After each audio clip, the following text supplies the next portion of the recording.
Nshuti muvandimwe mwene data wowe dusangiye amahirwe yo gukunda Imana n'ijambo ryayo, tukaba dusangiye n'amahirwe adasanzwe yo kuba duhuriye kuri uyu murongo w'ijwi ry'Ibyiringiro. Ndagira ngo nkuramutse kandi mwifuriza amahoro y'Imana. Njyewe ndi mwene so Musoni Flavien. Uyu ni umwanya udasanzwe wo kwiga ijambo ry'Imana. Turimo kwiga ibyigisho byiza bifite insanganyamatsiko ivuga ngo ibitero bigabwa ku mugaba w'ingabo. Uyu mwanya tugiye kwiga icyigisho cyiza cyane gifite insanganyamatsiko ivuga ngo ibintu byaguye itorero nabi mu mateka yabyo. Ibintu byaguye itorero nabi mu mateka yaryo. Uyu ni umugabane wa kabiri w'iki cyigisho. Reka dusenge. Witeka Mana nziza, izina ryawe rihabwe icyubahiro. Washyize itorero ryawe mu isi, urirwanira ishyaka, urikorera ibishoboka byose, uraricungura, ndetse abaririmo ubandika mu ijuru baguhindukira abana b'imfura. Warihaye amasezerano ndetse uriha n'umurimo rigomba gukora. Ryarwanya intambara nyinshi kugira ngo rigumane umwimerere waryo n'umwihariko waryo, kandi wararifashije. Muri uyu mwanya tugiye gukomeza kwiga ibyanditswe byera n'amasezerano yawe kuri iryo torero. Turakwinginze kugira ngo ibiri muri twebwe bituma itorero ritagera ku musaruro, ibiri muri twebwe bituma itorero ryawe ritagera ku mugambi warishyiriyeho, ibituma muri twebwe agakiza kawe katabona umusaruro kari kitezweho muri twe, turakwinginze kugira ngo ubikuzeho ijambo ryawe, kugira ngo twere nk'uko ijambo ryawe ryera, kandi bituma itorero ryawe naryo rikomeza kwera. Tubisabye mu izina rya Yesu, amen. Nk'uko mbikubwiye, uyu ni umwanya ukomeye twigamo ijambo ry'Imana, kandi uyu mwanya, iki cyigisho ni umugabane wa kabiri w'icyigisho cyacu. Nagira ngo nkubwire nshuti yanjye, Imana yari ifite umugambi ukomeye uretse kwigisha isi.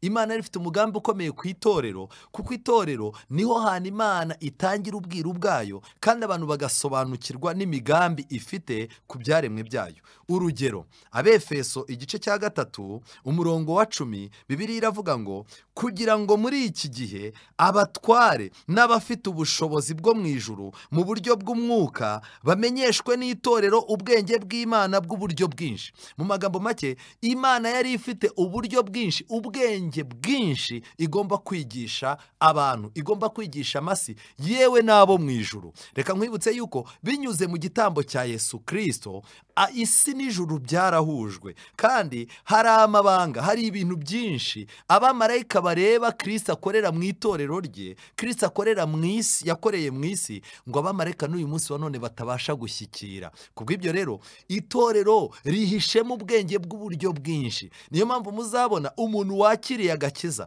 akakira iby'Imana, arajijuka, ibya kera biba birangiye, Imana itangira kumwigisha ubwenge bw'uburyo bwinshi.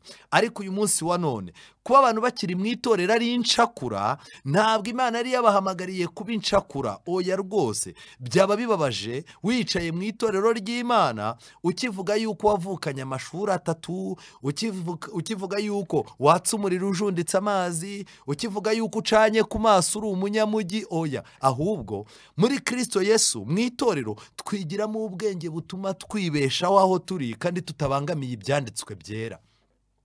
Nshuti zanjye, mu bintu byagiye bivangira itorero bikomeye, byagiye bigira abantu baririmo bakanabeshya yuko baririmo, ariko mu by'ukuri umugambi wabo ari ukurivangira no gutuma abantu barimo kwerekera Isiyoni bata icyerekezo. Reka nkwibutse yuko nk'uko mu Egiputa abantu bahagurutseyo byagaragaye ko bavuyeyo, mu cyigisho kibanziriza iki twabonye yuko biswe ingabo z'Uwiteka bahagurutse bagiye bava mu Egiputa bajya i Kanani. Ibyo byonyine ubwabyo birahagije. Umuntu yavuye mu byaha akumva arashaka kwitirirwa izina rya Kristo, akumva arambiwe amateka mabi yo mu Egiputa, agatangira urugendo rwo kwakira Kristo no kuza mu nzu y'Imana, yitwa ingabo y'Imana.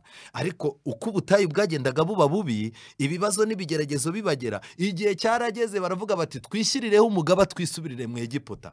Urwo rugendo Abisiraheli rero barwanyije umugaba w'ingabo usanzwe ari we Yesuwa, bakarwanya uwari uyoboye urugamba rwabo ari we Mose, abo bantu Mose na Yosuwa bakaba bari munsi y'ububasha bw'umugaba w'ingabo mukuru ari we Yesu Kristo, ariko bakarangira bavuze bati twishyireho umugaba twisubirire mu Egiputa.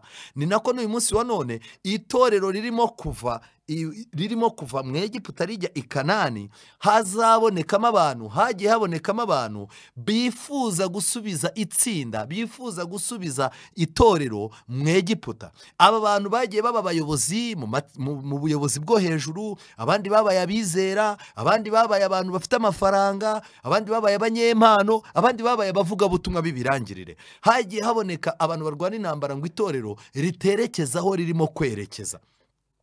Kuvangira itorero byaratangiye. Mu rwandiko rwa gatatu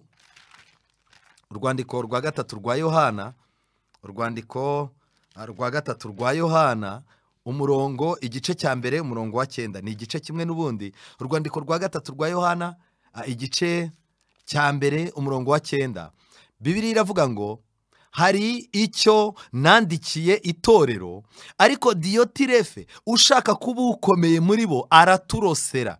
Nicyo gituma ubwo nzabibutsa ibyo akora, nuko atuvuga amagambo mabi y'ubupfu, nyamara ibyo ntibimunyura, ahubwo arengaho akanga no gucumbikira bene data, n'ababishaka akababuza, akabaca mu itorero. Uyu muntu witwa Diyotirefe, icya mbere umwuka wo gushaka kuba ukomeye watumye atangira kurosera itorero. Kandi iki bintu byatumye Pawulo Yohana avuga ati njyewe nzaza mbibutse n'uburyo tuvuga nabi. Haragaragara yuko kurosera itorero uretse kurwanya ibyo uburyo itorero ryakoraga, hari harimo no kuvuga nabi amagambo y'abayobozi bayoboye itorero bari barimo Yohana.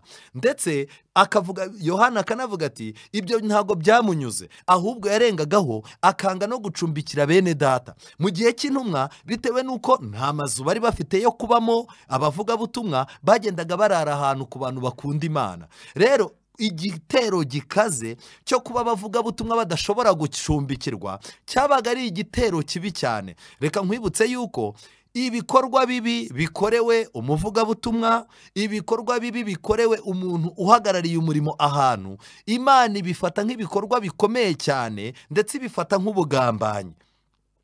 Urugero, umubwiriza aje gukora amavuna ahantu, mu by'ukuri uwo mubwiriza aje asanga ni wowe asanga, warangiza ukamugambanira, kiba ari ikibazo. Imana yohereje itorero rishimye yuko bohereza umupasitori ahantu, araje baramubwira bati dufite umukuru w'itorero runaka, niwe uzi itorero, uwo mukuru w'itorero numwegera azagufasha kuko azi umurimo kandi arawukunda. Pasitoro yahagera, wa mukuru w'itorero yamureba agahita avuga ati uyu muntu ntabwo anshimishije, sinanamukunze, uyu ntabwo tuzakorana. Yarangiza agahita atangira akabwira abizera ati ibi n'ibi. Inshuti zanjye, najya mbabwire ngo ibyo bintu si ubu ngubu bije, byari biriho no mu gihe cya Yohana. Arangije uyu mugabo Diyotirefe we noneho yabuzaga n'abantu gucumbikira intumwa z'Imana, uretse no kuzivuga nabi. Rero ese ibi bintu byarabaye? Ibi bintu byavangiye igihe cy'intumwa, bituma umurimo wabo bagora, kandi n'itorero ryacu rikimara gutangira ryahuye n'ibi bihe. Reka mbibutse yuko iri torero ryacu ryagiye rihangana n'ibihe birigoye nk'uko abaprotestani bahanganye nabyo. Murabyibuka yuko mu ntambara ikomeye paje 170 batubwira uburyo Martin Luther atangira, abajesuite barwanyije umurimo we, ndetse aho ubukristo bwarangoga hose abaprotestani bari bibasiwe n'abanzi bakomeye. Kandi muri icyo gihe hashizweho umuryango w'abajesuite. Uyu muryango w'abajesuite warwanyije abaprotestani uturuka inyuma, ariko baza gusanga kurwanya ubuprotestani baburi inyuma nta kintu bizabagezaho, batangira gahunda yo kwinjiramo imbere mu itorero. Martin Luther yaje kwisanga asigaye afite abantu berekwa, abantu ngo b'abanyabwuzu, agera aho abona abantu mu gitabo cy'intambara ikomeye bise abahezanguni. Aba bantu bavangiye umurimo wa Martin Luther ku buryo icyo yakoraga nticyageraga ku musaruro yashakaga, bitewe nuko iyi turufu Satani yayikoresheje akabona irarya. Iri torero ryacu naryo Satani yaryoherejemo abantu bagomba kurirwanya baririmo, ndetse bakaba n'abanyabwuzu, bakazamuka bakagera no mu nzego zikomeye, bakaba abanyabwuzu bagakoresha impano zidasanzwe. Nshuti yanjye, ibi byatumye itorero rirwana intambara y'inyuma, rirwana n'intambara ndwara yo mo imbere. Twihuta reka mpere cyane ku gitero gikaze Satani yagabye ku itorero. Turaza kureba byinshi ariko ndifuza yuko duhera kuri aka kantu. Nshuti zanjye najya mbabwire ngo itorero ryamaze igihe rikeneye ubutumwa bwiza bwo gutsindishirizwa n'umuntu kubwo kwizera. Kandi ubundi Imana niyo igenda ireba ibihe yarangiza ikagenda ibiha abantu. Muri icyo gihe Imana yahagurukije abasore babiri. Aba basore babiri bahagurutse bagombaga gutanga umucyo, kandi barangiza Imana Ernaweti yari ahari. Imana yari yaramuhaye amahirwe. Ernaweti amaze kumva iyi nyigisho, cyane cyane ko Imana yari irimo kumurikira itorero ryayo, Ernaweti yanditse igitabo cyitwa Kugana Yesu, igitabo cy'uwifuzwa ibihe byose. Byari ibitabo bigendereye kwereka abantu agaciro ka Kristo n'amaraso ye. Kubw'ibyo rero ni ukuvuga ngo ni umucyo Imana yari itanze, ariko bitavuze ko itorero ritari risanganywe uwo mucyo, ahubwo bwari ubutumwa buje bwiyongera ku bundi, ariko busaba abantu kwihana. Ubu butumwa rero bwazanywe n'abasore babiri, umwe yitwaga Jones, undi yitwaga Wagona. Inshuti zanjye, ibi bitero byari ibitero bikaze. Muri iki gihe Satani yitegereje uburyo itorero ririmo gukangurwa n'ubu butumwa bwo gutsindishizwa n'umuntu kubwo kwizera. Aba bantu Imana yarabazamuye, baragenda bakora mu itorero Jones. Aba bantu bari abadogiteri, bari abantu bize. Itorero rirabiyegereza, ribaha umwanya, baragenda bajya gukora mu binyamakuru by'itorero. Amagambo abizera bari bwige aba bantu bakayareba. Ndetse nagira mbabwire ngo urugero mu cyamagana 1984 Elda Wagona na Jones, aba bantu barahuye mu cyamagana 1986, bashyizwe hamwe baragenda bajya gukora mu gitabo cyitwa Sign of Time, cyangwa se ibimenyetso by'ibihe. Mu magambo make, aba bantu itorero ryarabizeye ndetse ribaha gahunda, baragenda baba abantu bakomeye. Ariko nshuti zanjye, nagira ngo mbabwire ngo mu cyamagana 1988 bazanye ubutumwa bwiza bwo gutsindishizwa n'ubwo kwizera, ndetse Ernaweti avuga yuko ubwo butumwa ari bwo butumwa bwa marayika wa gatatu kandi buteho kashe y'Imana.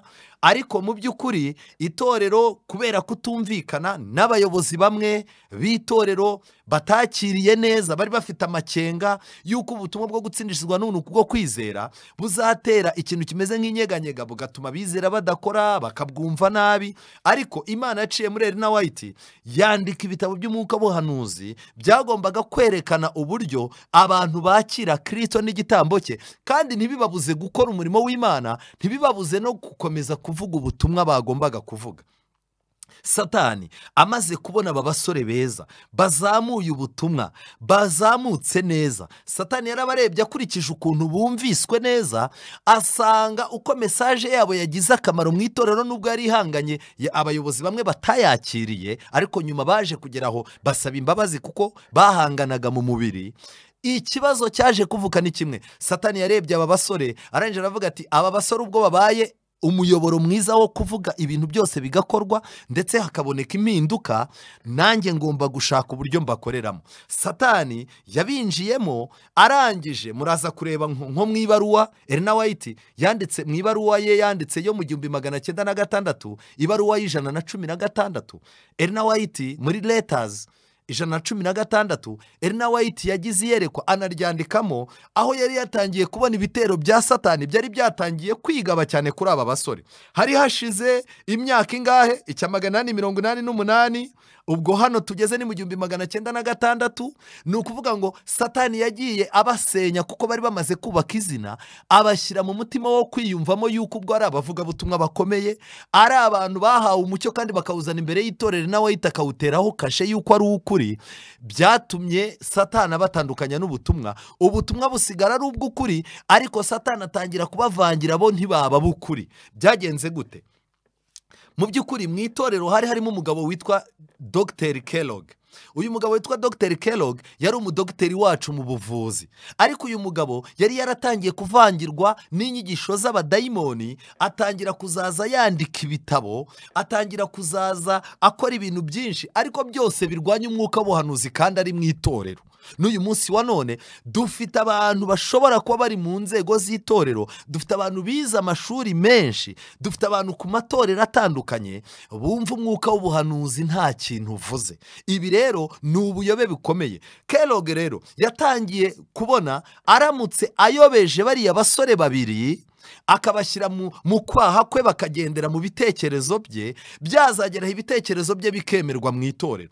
Elena White kuri iyo tariki nababwiraga baranditse yuko yagize iyerekwa, yerekwa uwo bita Eti Jones ari munsi ya influence ya Dr. Kellogg. Mu magambo make umwuka w'Imana waramuhumuye, abona yuko uyu mugabo witwa Jones yatangiye gutwarwa n'amarangamutima, yatangiye kugendera mu mitekerereze ya Dr. Kellogg, kandi nyuma yarayeretswe yuko nakomeza kugendera mu birenge bya Kellogg bizarangira afatiwemo, kandi nafatirwamo mu buyobe bwa Kellogg azatandukana n'itorero. Ubutwari bwe n'ubutumwa bwiza yatanze bwo gutsindishizwa n'ubuntu bwo kwizera bizarangira noneho busigaye mu itorero, ariko we akarivamo.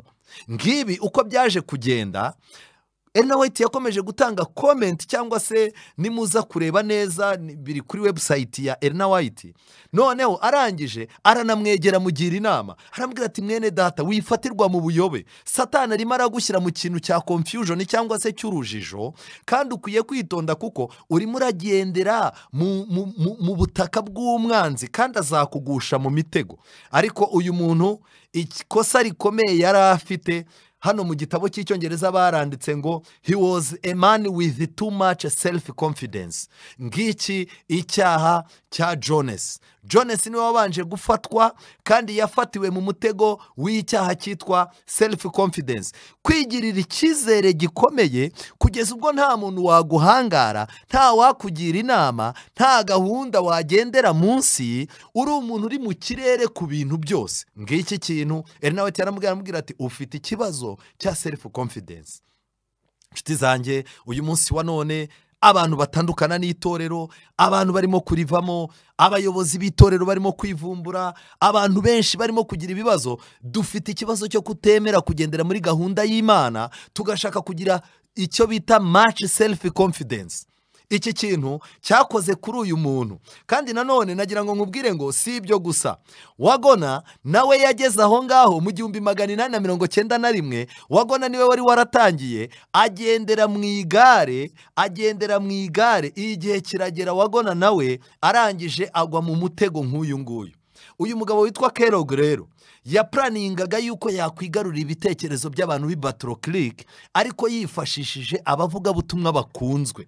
Nshuti zanjye, nagira mbabwire ngo iki kintu mugomba kukimenya.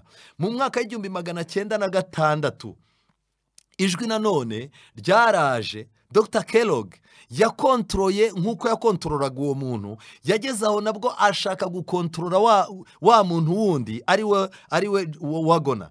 Rero byarangiye neza uyu nguyu Jones na Wagona batwawe n'inyigisho z'ibinyoma, cyane cyane ko igihe cyarageze uyu muntu Jones afata umwanzuro yuko atandukanye n'itorero. Itorero riramusura, riramugenderera mu nama za General Conference bigaga, kuko yari umuyobozi ukomeye, bamwizeho biranga, bararwaza, baramusengera, kugeza ubwo umunsi wa nyuma asohoka mu nama barimo bararize. Umuyobozi w'itorero wari uyoboye gahunda yaramubwiye ati mwene data, ubuhamya bwawe n'amateka yawe birakomeye mu nzu y'Imana, ngiki kiganza, ngwino turakwifuza dukomeze dukorane umurimo. Ariko yageze aho arafata umwanzuro, arangije arasohoka. Byagenze gute? Nimureba neza amateka ye, yapfuye atakizera ubutumwa bw'abadivanisiti.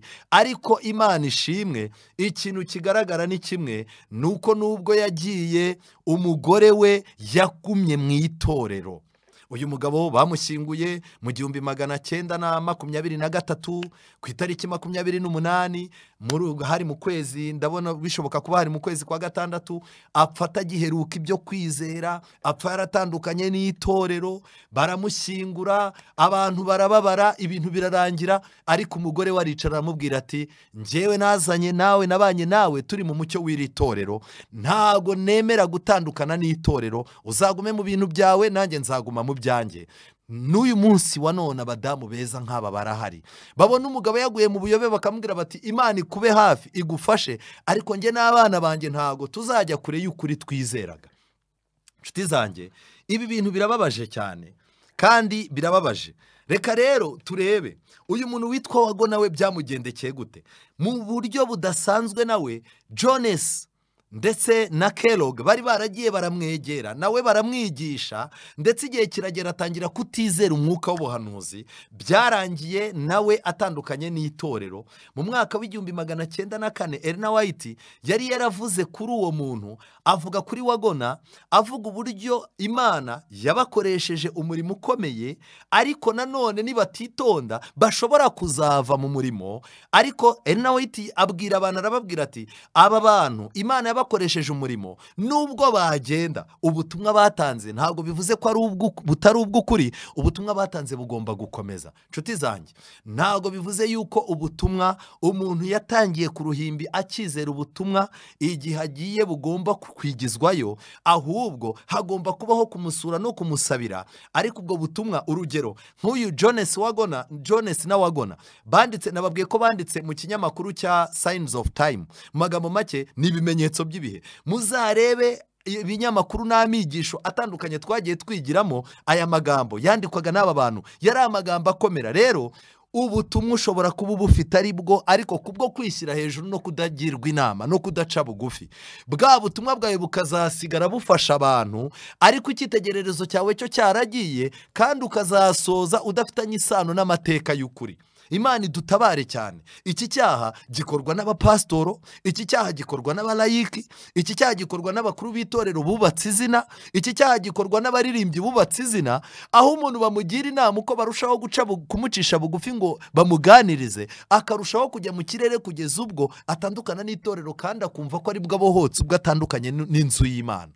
Ubu buyobe bwagoye itorero.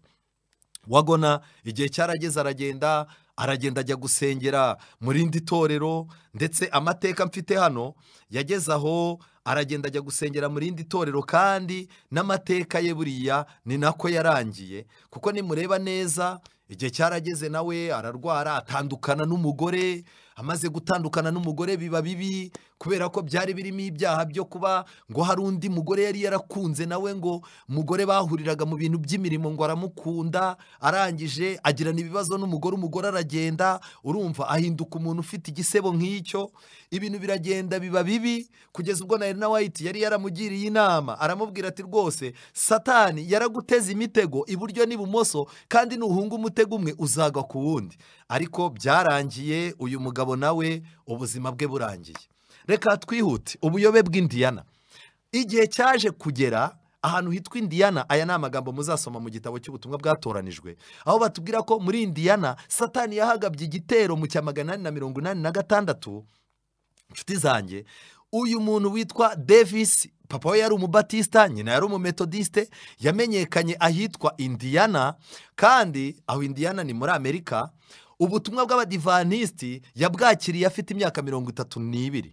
Yabanje rero akoreshwa nk'umukoroporoteri bamugerageza. Nyuma yaho yahawe uburenganzira ariyo bita lisansi bwo kuba umuvugabutumwa, abihawe na konferanse ya Indiyana. Kandi mu mwaka w'895 yahindutse umugabura, atangira ibikorwa by'ivugabutumwa, yaba ku rusengero no mu bikorwa byo gufasha, abyita helping hand mission. Magambo make, yatangiye kuzaza akora udukorwa twiza, ariko dutuma ari ugaragaraho kugira ngo itorero rigaragare. Itorero ryari ryakoze n'ikosa rimuzamura byihuse bitewe n'ubwuzu n'uburyo yari akunzwe. Icyabaye nta kindi, muri byo yatangaga ibyo kurya, agatanga imyambaro, akigisha na Bibiliya. Noneho uwo mugabo urumva nta kibazo yari afite, ariko haje kwaduka umugabo witwa Balenja. Uyu mugabo witwa Balenja yigishaga ko kugira ngo abantu basukirwe mwuka wera bagomba kugera ku rwego badakora icyaha. Kandi uyu mwuka, bitewe n'uko uyu Davis yatangiye kuzaza abonana n'uyu muntu mu rwiherero mu mwaka w'898, byarangiye wa mugabo wigishaga za nyigisho z'ibinyoma mu madini yayobye ayanduje ibitekerezo bya Davis. Yatangarije ikinyamakuru, Davis yaje kugeraho aguma mu itorero ariko ntibamenye ko yangiritse mu mutwe. Yatangarije ikinyamakuru cy'itorero cyitwa The Adventist Review ko hakenewe imibatizo myinshi mu itorero, kandi uyu mugabo avuga ko hatangiye kugaragara ibimenyetso byerekana ko hari ibihe nk'ibyo kuri Pentecost. Kuri Pentecost ubwo ibyo yavugaga ni kuvuga abantu ngo baravuga indimi n'ibiki. Nyuma yaho mu buryo bw'ibanga yaje guhura n'abantu bo mu matorero y'Abapentecosto Charismatic Church.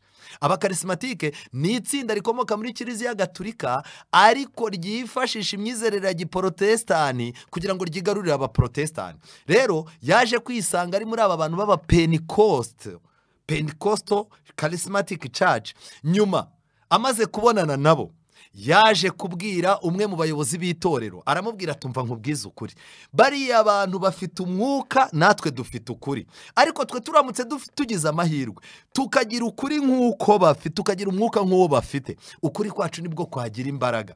Yaje rero gufatanya iyo myizerere ya gipenikoti na gikarismatike, abihisha mu cyo yise ububyutse. Ibi yabyinjije mu itorero igihe hariho umuyobozi mushya mu itorero. Hari umuyobozi wa firidi mushyashya, arangije nawe ahita atwarwa n'iki kintu.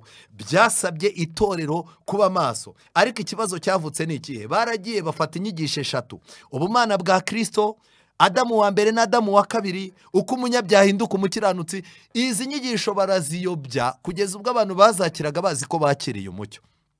Rero niyo mpamvu nimujya ku kinyamakuru cy'itorero cyitwa Adventist Review cyabisubiyemo mu ngingo yitwa Confronting a Crisis, bavuze yuko haje mu cya 899 kugeza mu 1901 itorero ryaguwe nabi n'itsinda ryitwa The Holy Fresh Movement. Aba bantu bitwaga umubiri wera, ni muvoma yitwa umubiri wera. Bavugaga ko badakora icyaha, ndetse Ellen White yabanditseho mu butumwa bwatoranijwe volume ya 2 page ya 25 ku bafite igitabo ngewe ndimo gukoresha. Baranditse iyi virusi ya Indiana yavugaga yuko batagikora icyaha, abantu baratwarwaga mu rwego rwo hejuru, habonetse ibyitwa kujya mu mwuka, abantu batangira kugira ibimenyetso by'imbabazi. Iyi nyigisho yahamyaga ko abantu bakurikira umukiza nabo bagomba kugira umubiri nk'uwo utarangwamo icyaha, kandi ibyo bikaba umwiteguro wa ngombwa wo kujya mu ijuru. Inkuru z'ababibonye kuko Ellen White ntago yajyagayo, ubundi nta nubwo byemeye ku muntu w'Imana kujya mu matsinda no mu materaniro ayobye. Iyo mvuze itsinda mba nshaka kuvuga, murabizi hari amadini menshi afite abantu bayo basenga bagahamagaza abantu bo mu yandi madini bagahura. Ayo matsinda yabo rero bayita amatsinda adasanzwe, aho ayo matsinda usanga nta myizerere runaka, nta mbibi z'amahame runaka ayo matsinda afite, ahubwo bayoborwa n'amarangamutima yabo. Rero uyu munsi wa none itorero ryacu ryubakiye ku matsinda, ariko muri ayo matsinda hakeneye kumenya ese ayo matsinda ari munsi y'ububasha n'ubuyobozi bw'itorero, aremera umurongo washyizweho n'Imana? Ngiki kintu dukwiye kwibaza mbere yuko wibaza ngo iri tsinda ryo kwa kanaka. Ikindi kandi, itsinda ryiza ntago ryitwa iryo kwa kanaka, ryitwa igihande cy'itorero. Itsinda runaka rikorera mu gihande cy'itorero iri niri. Nshuti yanjye, hano baranditse ngo iyi nyigisho yahamyaga ko abantu bakurikira umukiza bagomba kugira umubiri nyine udakora icyaha. Inkuru z'ababibonye zivuga ko mu materaniro yabo abaka batumaga habaho gutwarwa ko mu rwego rwo hejuru bakoresheje umuziki w'inanga z'amoko atandukanye, imyirongi, amahembe n'ingoma zihinda cyane.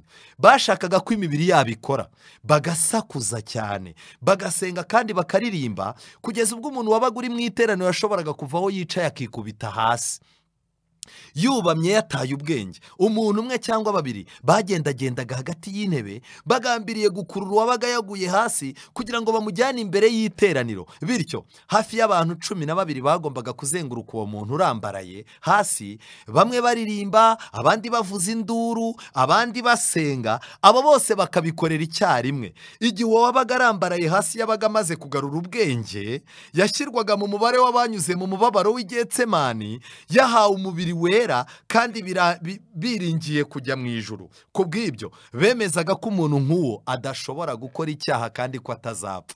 Ndagira ngo mbabaze abo turi kumwe muri iki cyigisho, ibi bintu birahari. Satani yamaze kuvangira abizera bacu bamwe ku buryo ibi bintu babigize ibyangombwa byo kubabarirwa ngiki kintu, iki kintu cyarabaye. Itorero rero ryakoze iki? Habonetse abantu barahamagarana abayobozi b'itorero bajya kuganiriza ba bantu ibi bintu. Ellen White icyo gihe yari ari muri Australia, hari mu cya 900, arangije arandika abwira abayobozi ngo nibegere iryo tsinda, bararyegera. Ariko ikintu nshimira Imana ni iki? Ku itariki 17 z'ukwezi kwa 4 mu 1901 hari merekredi, Ellen White yatanze ubuhamya bwe kuri rya tsinda rya Holy Fresh Movement. Abantu bari bicaye batuje cyane, kandi mwuka w'Imana yerekezaga buri wese gufata umwanzuro mwiza wo gufata. Elder Haskell yishimiye mu mutima we ko Imana yagendereye iteraniro. Bukeye wa muntu witwa Donnell yasabye uburenganzira bwo guhagarara imbere y'iteraniro ngo agire icyo avuga ku bigendanye n'ibyababayeho. Arangije aratangira tumva nshimye Imana ikoze iby'Imana ikoze uyu munsi, nari narayobye mva mu kuri kw'Imana. Nyuma ye wa mugabo witwa Davis, nawe wari umuvugabutumwa nawe akayoba, nawe yasabye imbabazi. Baje imbere batura icyaha cyabo, barababarirwa, bakirwa kandi basubizwa mu nshingano, maze bongera kwishimira kuyoborwa na gahunda n'amahame by'itorero. Kuva uwo munsi Holy Fresh Movement yarasenyutse. Amen. Mu magambo make, guca bugufi ukemera ko wayobye nubwo waba uri umuvugabutumwa w'ikirangirire, guca bugufi ukemera ko wayobye ni ikintu cyiza. Itorero naryo rigomba kugira uburyo bwiza ryakira abantu bari bataye icyerekezo ariko bagarutse. Kubera ubuhamya bwa Ellen White rero Holy Fresh Movement yarasenyutse. Uyu munsi dufite uruta Ellen White, dufite ibyanditswe byera, dufite Bibiliya, dufite umwuka w'ubuhanuzi. Kuki abantu batiga ngo bace bugufi bemere kuyoborwa n'umwuka w'Imana? Ubuyobe bwarakomeje. Ndagira ngo mbabwire noneho itorero ryahanganye n'ubuyobe bwitwa Alpha na Omega. Wakwibaza uti ubuyobe bwitwa Alpha na Omega bubaho? Ellen White yise ubuyobe bwariho muri icyo gihe Alpha na Omega. Mu by'ukuri dusanzwe tuzi ko Yesu ari Alpha na Omega. Yesu niwe tangiriro akaba n'iherezo. Aba bantu bazanye ubuyobe babutangiza bavuga yuko ari umuntu utafite uko kuri nta kundi kuri azapfa abonye. Ariko nanone Ellen White avuga yuko ubuyobe bwo mu gihe cye bwiswe Alpha, ubwo muri iki gihe cyacu buzitwa Omega. Kandi nshuti zanjye mube maso, reka turebe mu gitabo cy'ubutumwa bwatoranijwe volume ya mbere, aho basobanuye icyigisho cyitwa ku kagingo kitwa ubuyobe bwitwa Alpha na Omega. Muri volume ya mbere baranditse ngo mu mpeshyi yo mu cya 904 ku ngingo ikomeye yateje ingorane yakwirakwijwe na Dr. Kellogg, wa mugabo twavuze. Dr. Kellogg yavugaga ko Imana iba mu kintu cyose, kandi mu gihe yashyiragaho amabwiriza atumvikana afitanye isano n'imikorere y'umurimo wacu w'ubuganga. Kellogg yatangiye gushyiraho ibintu bitandukanye n'iby'itorero ryizera, ariko kubera ko ari dogiteri yumvaga nta muntu wamuvuguruza. None se Ellen White yari kumuvuguruza? Ko Dr. Kellogg yaravuze ati imyanzuro nk'iyi mfashe narize, nta muntu wamvuguruza yarize ubushuri bungahe nk'aba bantu bandi. Yabonaga abayobozi b'itorero akababonamo injiji kubera ukuntu yari akunzwe n'ubwenge bwinshi yari afite. Yumvaga afite uburenganzira bwo kugira ibyo ashyiraho bitemewe n'itorero. Ellen White rero yagiye amuburira mu nyandiko yashyizwe hamwe, kandi izo nyandiko zandikiwe nyirubwite mu nyandiko z'amapaje 60. Paje 60 zaramwandikiwe yuko arimo kuvangirwa. Ubutumwa bwatoranijwe volume ya mbere paje 159. Ellen White yaranditse ngo ntimuyobe, benshi bazava mu kwizera bakurikira imyuka iyobya n'inyigisho z'abadayimoni. Imbere yacu ubu tuhafite itangiriro ari ryo Alpha ry'aka kaga, kandi iherezo Omega rizabagwa gitumo. Mu magambo make, izi nyigisho z'uyu mugabo yari yaranditse igitabo cyitwa Living Temple. Iki gitabo cyitwa Living Temple harimo ingingo z'ukuri ariko zivanze n'ibinyoma. Ibyanditswe byakoreshwaga ahantu hatari ahabyo, kandi bigakoreshwa mu gukomeza inyigisho zipfuye. Itorero rero ribirwanyije, abantu bati Kellogg muramwangira iki? Nuko akunzwe kubarusha. Ariko mu by'ukuri Ellen White yaramwandikiye pe, kandi ibi muzabibona ibi bintu yahawe ubu butumwa mu cya 904. Murumva yuko igihe yandikiye iki gitabo cya Living Temple ni nacyo gihe yayoberezagamo ba basore babiri batanze ubutumwa bw'i Minneapolis. nshuti zanjye nagira mbabwire ngo satani yanga ubutumwa bwo gutsindishizwa n'ubuntu bwo kwizera, kugeza ubwo ubu butumwa bw'ubuntu bwo kwizera satani ashaka yuko ababutanze abaha amateka mabi bikarangira bavuye no mu itorero. Kandi ikindi, igihe kiragera ubu butumwa ibimenyetso byaburangaga abantu bakazisanga hinjiyemo amarangamutima ameze nk'aya living temple. Tube maso cyane dusenge. Nabi yaranditse ngo abantu baransanze umwe umwe bambaza gusobanura aho twabarira igitabo cyitwa living temple, mbasubiza ko hadasobanutse. Uyu munsi wa none yaba kuri YouTube channel, yaba ama YouTube channel, yaba ama internet, kuri za Google, ku ma WhatsApp, ku ma message abantu boherezanya, ubu abantu barimo baragenda bafata ibitabo bakiyandikira ibintu byabo bitava muri Bibiliya, bitava mu mwuka w'ubuhanuzi. Abantu barimo baricara bakavuga yuko microchip ari ikimenyetso cy'inyamaswa. Abantu barimo baricara, mu magambo make, imbibi z'ibyo twizera abantu bazisohotsemo, bajya gusoma ibitabo bifitanye isano n'izi za living temple, aho abantu basigaye bafata imyuka. Reka mbabwire, hari n'amatsinda, hari n'abantu bitwa ko dusengana bamaze kuvangirwa n'iyi myuka. Nabi yarakomeje arandika ngo biranyereka ko umwanditsi w'iki gitabo ari mu nzira itari iy'ukuri, ari kure cyane, aratandukanya ukuri ko muri iki gihe ntazi aho intambwe ze zerekera. Ariko abantu, itorero ryakomeje kugira uyu mugabo Kellogg inama, abantu bati oya, itorero mugenda ku bantu, mugenda ku bantu. Havutse ikindi gitero cy'abantu bita itorero Babuloni. Ubutumwa bwatonejwe volume ya 2 page ya 50. Itorero ryaguye ku kibazo gikomeye. Mu myaka myinshi ishize, mu badivanisti b'umunsi wa 7 hagiye haduka amatsinda menshi y'ubuyobe kandi asenya, ashingiye ku gusobanura nabi ibyanditswe byera cyangwa kwibwira ko bamurikiwe n'ijuru. Ayo matsinda yarwanijwe mu buryo budakebakeba hifashishijwe inama z'umwuka w'ubuhanuzi zatangiwe gukoreshwa muri ibyo bihe. Igihe bibayeho, zimwe muri izo nama ziri muri iki gice. Ayo ni amagambo musoma mu butumwa bwatoranijwe igice volume ya 2 page ya 50. Uyu munsi wa none rero abantu benshi barashaka kurwanya ubuyobe badakoresheje ibyanditswe, kubera ko umuntu wagiye mu buyobe aba yayobejwe n'ibyanditswe. Bayobozi b'itorero, bapastoro, bakuru b'itorero, namwe balayike bagenzi banjye, umuntu wayobye ntabwo agaruzwa gusebeshwa, ntabwo agaruzwa kuvugwa nabi no kumusopanyiriza mu bintu byose, no kumusopanyiriza mu kazi. Habaho gusenga no kumwegera ukamwereka ko ibirenge bye birimo kwerekera mu nzira z'umubi. Akenshi aba bantu barwanyaga itorero, ibyo bavugaga ko ari umucyo mushya bahawe, byari bifitanye isano n'ubutumwa buciraho iteka itorero n'abayobozi baryo, kandi akenshi bagashyiraho ibyerekeye ibihe.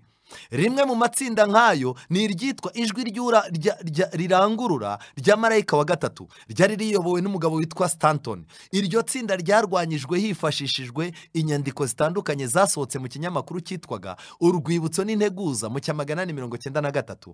Izo nyandiko zari zifite umutwe uvuga ngo itorero ryasigaye ntabwo ari Babuloni.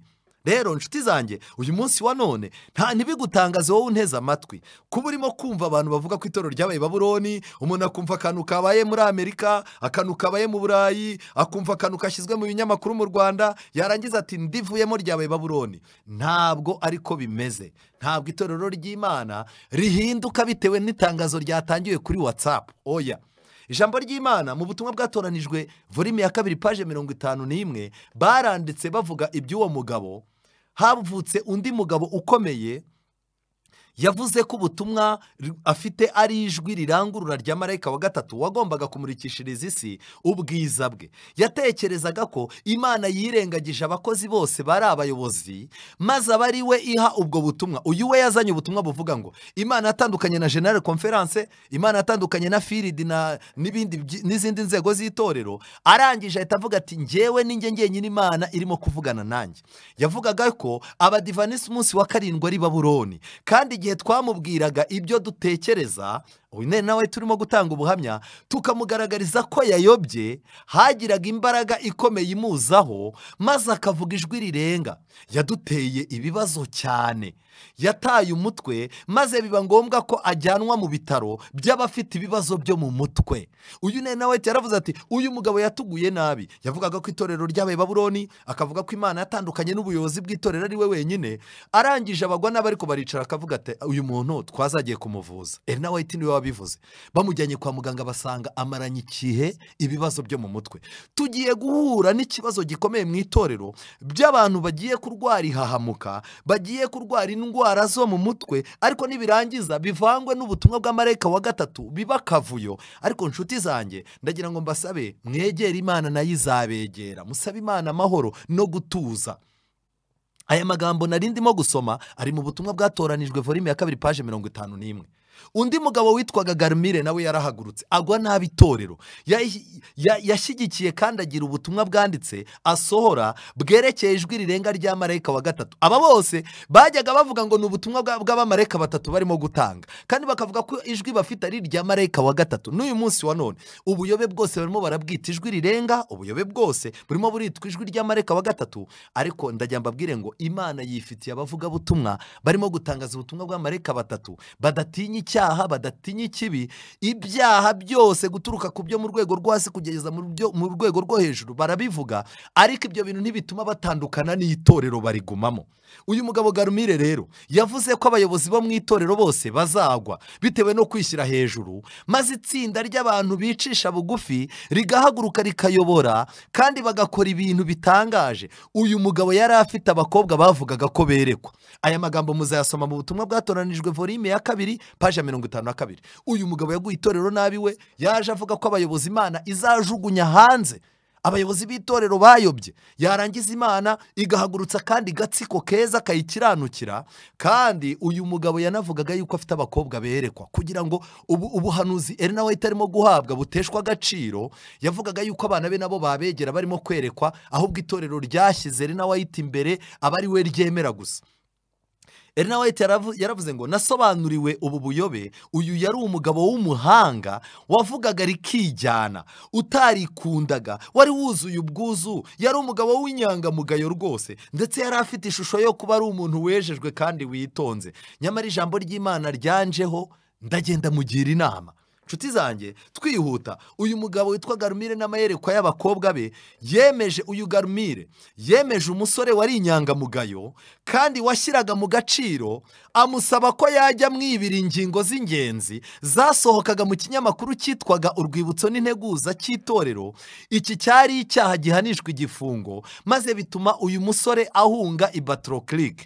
Yamaze igihe adashobora guhangara kugaruka i Batroclick. Uyu musore, uyu mugabo w'umwaka yari yarashyizeho igihe cyo kurangira kw'imbabazi, maze ibyo yari yaravuze byose ntibyabaho. Wa musore yabonye ko yari yarayobejwe, maze yihana icyaha cye. None ubu ni umwe mu bizera b'itorero ry'i Batroclick w'indahemuka. Aya ni amagambo yanditswe na Nabi mu butumwa bwatoranijwe volume ya 2 page 52. Uyu mugabo arimo aravuga ko ari umuntu w'ubutumwa bwiza, ariko ashyiraho umumaneko uzaza ujya kumwibira ibintu bisohoka mu kinyamakuru cy'itorero. Nshuti zanjye, itorero ryaguwe nabi n'uyu mugabo witwa Garmire. Nawe itamwandikira ubutumwa, arangije aramubwira ngo uburyo usobanura ibyanditswe ntabwo buhuje n'uruhande abadivanisi umunsi wa 7 bahagazemo. Uyu munsi dufite abantu benshi barimo gusobanura ibihamya mu buryo bunyuranye n'uko abadivanisiti babisobanura. Ibi rero ubwabyo ntukajye ugira ngo ni ukukurwanya, ahubwo itorero ryacu rifite imbibi, rifite umurongo. Nawe yaramwandikiye aramubwira ngo watangije ibintu byaje kubyara amayerekwa y'umukobwa wawe binyuze mu mbaraga zawe bwite zifatanyije n'abakozi ba Satani. Uyu mugabo Garmire byarangiye avuye mu itorero. Undi muntu waguye nabi itorero ni umugabo wita Kenlight. Uyu mugabo yasohotse mu itorero inshuro 3, agenda akavamo, yarangiza akagaruka, bakamukunda cyane abantu bakamuha inshingano, akongera akagenda akagaruka.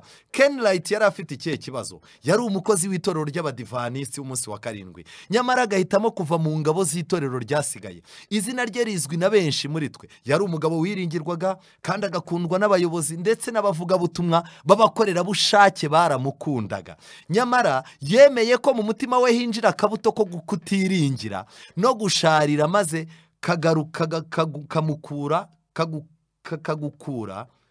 kakagukura kugeza ubwo amaherezo karamukurura kugeza ubwo amaherezo yaje kwitandukanya n'itorero. Uze kureba aya magambo mu butumwa bwatoranijwe volume ya 2 page 115. Nshuti yanjye, Kenlight uyu nguyu yabaye umugabo waguye nabi itorero, yatangiye kutiringira no gushidikanya amahame yaryo, atangira gusharirirwa, kumva ni umuntu w'umurakare uri aho. Ken Light yavuye mu itorero inshuro 3 agenda arigarukamo. Elena White yagerageje kumukomeza inshuro nyinshi birangira byanze. Mu mwaka w'1889 uyu muntu witwa DM Ken Light yitandukanyije burundu n'itorero ryasigaye aragenda. Yagiye he rero? Yaragiye hehe? Turaza kumenya aho yagiye. Batroclick baramwandikiye, Elena White aramubwira ati nyamara niba warafashe umwanzuro wo guca umubano wose ufitanye nk'ishyanga, mfite ikintu kimwe gusa nkwisabira. Iyi niba ari Elena White yamwandikiye ku itariki 15 z'ukwa 10 mu 1880. Yaramubwiye ati dore ikintu ngiye kugusaba ni kimwe, niba waramaze gucana umubano n'itorero ntabwo nabigutegeka rwose, mfite ikintu kimwe gusa nkwisabira ku bwawe no ku bwa Kristo, ntukegere abantu bacu, ntukabasure kandi ntukababwira amagambo yawe yo gushidikanya n'umwijima. Ken Light amaze gutandukana n'itorero yihaye gahunda akazaza ajya gusura abizera mu ngo zabo, agasura abantu akabatera gushidikanya ku by'itorero, ku by'amahame, ku by'ubuyobozi. N'uyu munsi wa none turabafite abantu bagenda mu ngo batajyanye ubutumwa bwiza, ahubwo bagiye kuzinura abantu ibibera Isiyoni n'umurimo w'Imana irimo gukorerayo. Elena White yarakomeje aramwandikira aramubwira ngo wakunze kujya wifuza gukomera no kumenyekana cyane, kandi iyi ni imwe mu mpamvu zatumye ujya muri uwo mwanya urimo ubu ngubu. Nyamara ndakwinginze uko gushidikanya, izo mpaka n'ubwo buhakanyi bwawe ubyigumanire mu mutima wawe. Abantu baguhaye ubushobozi bukomeye ku byerekeranye no gufata ingamba, ndetse baguha n'imico ihamye birenze ibyo wari ufite, batekerezaga ko uri umugabo ukomeye. Mbega uburyo itorero rirwana n'iki kibazo. Hadutse undi mugabo witwa Hancock. Aba bantu bari abantu bakomeye, abizera bakunze, ku buryo kugenda kwabo byateraga ikibazo gikomeye mu itorero. Umugabo witwa Hancock, uyu we yavangiwe gake gake. Yari umubwiriza butumwa wabayeho, wari impumyi mu mateka y'itorero. Uyu yari umwanditsi w'indirimbo, ni umuntu wakomeye cyane. Igihe abadivantisti batoraga izina ry'ubudivantiste mu nama yatoranyije izina yari yicayemo. Ni umuntu w'ikirangirire mu itorero ryacu, yari umuvuga butumwa w'ikirangirire, yari umuririmbyi, yari umucuranzi, yari umwanditsi w'indirimbo. Aho mu gitabo cy'icyongereza nk'indirimbo ya 963 yanditswe n'uyu muntu. Ariko nagira ngo mbabwire ikibazo cyavutse nyuma yaho, bitewe no kujya gusenga mu madini atandukanye, yaje kwadukwaho n'ibintu byo kuvuga mu zindi ndimi, atangira kuzaza yigaragura mu mwuka, akabyina mu mwuka. Yari mu itsinda Elena White yavuze mu 1854 yuko uyu mugabo yarangwaga n'urusaku mu masengesho. Ibi yabikuye mu matsinda yajyagamo, kandi byarangiye uyu mugabo agiye ava mu itorero. Undi mugabo n'umugabo witwa Cramna.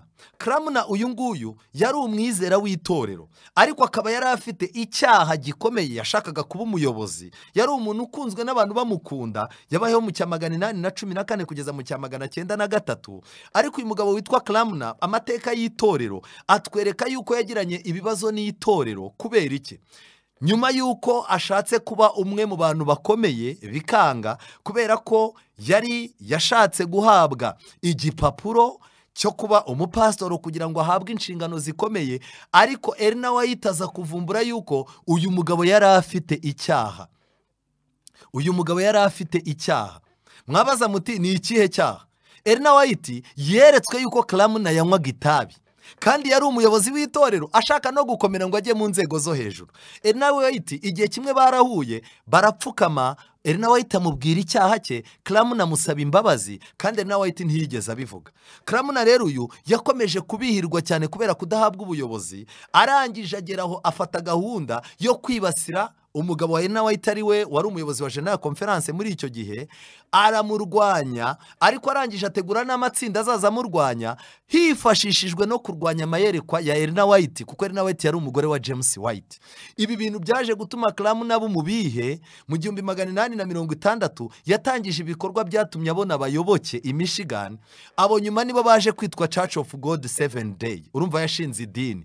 Yahise afata wa mubwiriza w'umuririmbyi w'umuhimbyi twavuze wari yaravuye mu itorero amugira umuyobozi w'iryo tsinda. Abantu barabayoboka, baravuga bati aba bantu barashyushye rwose. Ariko mu cya 865 basubiranyemo na wa mugabo, abayoboke babo barashwanyuka. Bashwanyutse, James White yarababaye cyane, abandikaho, arangije aravuga ngo mbabajwe n'umukumbi wasigaye umeze nk'intama zitagira umwungeri. Nshuti yanjye, nerekeza ku musozo. Muri iki cyigisho ubonye ibintu byinshi. Ubonye imitego n'ibitwaro bya kirimbuzi. Umugaba w'ingabo z'umwijima yagabye ku itorero. Ariko mu by'ukuri ibi bitero yagabaga ntabwo yabigabaga gusa ku itorero, yabaga bigabye ku mugaba mukuru w'ingabo, ari we Yesu Kristo. Itorero ry'uyu munsi rero, nshuti zanjye, ibyo ubona imbere yawe, nubwo ibyo ubona ari umwaku, nubwo ibyo ubona bizambye, wowe komeza ubibe, kandi uririre itorero ry'Imana, uririre n'ibiriberamo. Byanga byakunda uzasarura ishimwe. Iri torero riri mu biganza by'Imana. Ubutumwa bwatoranijwe, volume ya 2, paje ya 29. Ellen White, ikintu cyamubabaje mu bihe byacu byose ni kimwe: ntabwo byoroshye gutekereza mu buryo bwagutse umurimo w'Iteka azakoresha abakozi be gusohoza inama ze n'umugambi we. Uhoraho yanyeretse ko ibintu mwabonye byabereye mu Buhinde bizongera kubaho mbere yo kurangira kw'imbabazi. Ikintu cyose kidasanzwe kizashyirwa ahagaragara. Hazabaho ibihe byinshi bikomeye. Ariko kuri paji ya 35 y'ubutumwa bwatoranijwe volume ya 2, Ellen White arangije arandika ngo binteye ubwoba. Tugomba kurindira intekerezo mu mbibi z'imiterere mizima. Nibitaba bityo, umwanzi azatwinjirana atuma ikintu cyose kiri mu ntekerezo gitagahunda. Hari abantu bafite imitima itwarwa ikayoboka ubwaka mu buryo bworoshye, kandi nitwemera ko hagira ikintu icyo ari cyo cyose gishobora kujyana abantu nk'abo mu buyobe cyinjira mu itorero ryacu, bidatinze tuzasanga ubwo buyobe bwarageze kure, maze bitewe n'ibyo bintu by'akajagari, abadivanisi umunsi wa 7 bose bazagerwaho n'igisuzuguriro. Nshuti zanjye, ibi bintu byose Satani arimo arabizana mu itorero kugira ngo tugire igisuzuguriro, ariko itorero rizanesha. Amen. Nerekera ku musozo, Ibyahishuwe igice cya 6 umurongo wa 2, Bibiliya iravuga ngo ngiye kubona mbona ifarashi y'umweru, kandi uyicayeho yari afite umuheto, ahabwa ikamba, nuko agenda anesha, kandi ngo ahora anesha. Nguko uko itorero Imana iryifuza uko rigomba kuba rimeze, kandi nawe ku giti cyawe nibyo nkwifuriza. Imana iguhe kunesha kandi uhora unesha, kandi umwuka w'Imana akubake ku ijambo ry'Imana, kandi umwuka w'Imana akubake ku itorero ryayo, umwuka w'Imana akubake ku buhamya n'impamvu zatumye iri torero ribaho, mu izina rya Yesu. Amen. Dusenge. Witeka Mana nziza, wowe mukuru w'itorero mukuru, wowe nyiri itorero, ni wowe ukwiye guhabwa icyubahiro. Abantu benshi bafite intege nke muri iki gihe, ndetse ibintu birimo kuzunguzanya birimo biratuma abantu batekereza niba uhari, ariko mu by'ukuri ni wowe ufite itorero ryawe mu biganza. Iri torero ni ubwato burimo abantu batandukanye barimo kujya i Siyoni, ariko vora yabwo ni wowe uyifite. Uturinde rero kukugirira icyizere gike, kandi uyu mwanya wa none ibintu ibyo ari byo byose byaba byaratumye turwanya ubutumwa, turwanya umurimo, turwanya gahunda zawe, abayobozi bagashwana n'abizera, abavuga butumwa bagashwana n'abizera, abayobozi b'itorero bagashwana n'abizera, abizera bagashwana ubwabo, cyangwa se buri muntu wese agakoresha imbaraga ze kugira ngo arwanye umurimo w'Imana. Igihe kirageze ngo utugarure mu biganza byawe, twese utubabarire, kandi ubwo tuvuga ubutumwa bwawe udukure, utandukanye muri twebwe ibigawa n'ibitagawa. Imbaraga ya Mwuka Wera ibe muri twe, kandi umusaraba w'i Karuvari, ibendera rya Emmanuel rizamurwe mu mitima yacu, kugira ngo twumve yuko aho kugira ngo tujye kure y'ibendera dukwiye guhamagarira abantu kwegera ibendera, ahubwo tubisabye mu izina rya Yesu. Amen.